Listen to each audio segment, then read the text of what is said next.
طبیب کا انتقام۔ ایک دفعہ کا ذکر ہے کہ ایک بادشاہ اپنے تیز رفتار اور توانا گھوڑے پر سوار کہیں جا رہا تھا۔ گھوڑا کسی وجہ سے بتکا تو بادشاہ سر کے بل زمین پر گرا اور اس کی گردن کی ہڈی کے مہرے ہل گئے۔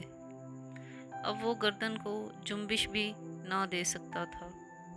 شاہی طبیبوں نے اپنی طرف سے بہت کوشش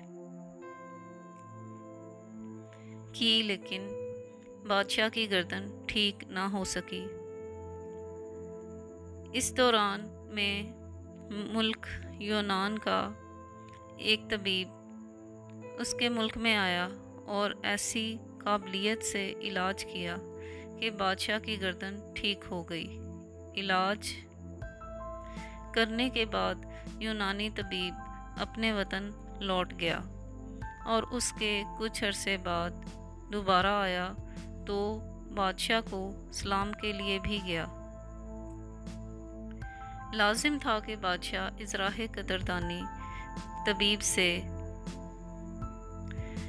مروت اور مہربانی کا برتاؤ کرتا، لیکن وہ ایسا بن گیا جیسے اس کو جانتا ہی نہ ہو۔ اس بے التفاتی سے طبیب بہت رنجیدہ ہوا۔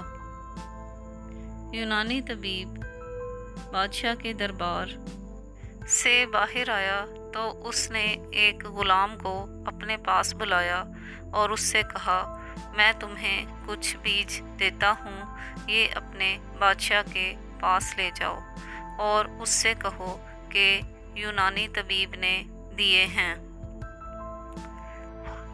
دہکتے ہوئے انگاروں پر ڈال کر ان کی دھونی لی جائے تو بہت فائدہ ہوتا ہے۔ غلام وہ بیج بادشاہ کے پاس لے گیا اور اسے طبیب کی بات سے آگاہ کیا۔ بادشاہ نے فوراً آگ لانے کا حکم دیا، لیکن جب آگ پر ڈال کر دھونی لی تو اسے ایک زوردار چھینک آئی جس سے گردن کے مہرے پھر سے بے ٹھکانہ ہو گئے۔ اب تو بادشاہ بہت گھبرایا۔ بادشاہ نے حکم دیا کہ یونانی طبیب جہاں بھی ملے اسے ہمارے پاس لاؤ۔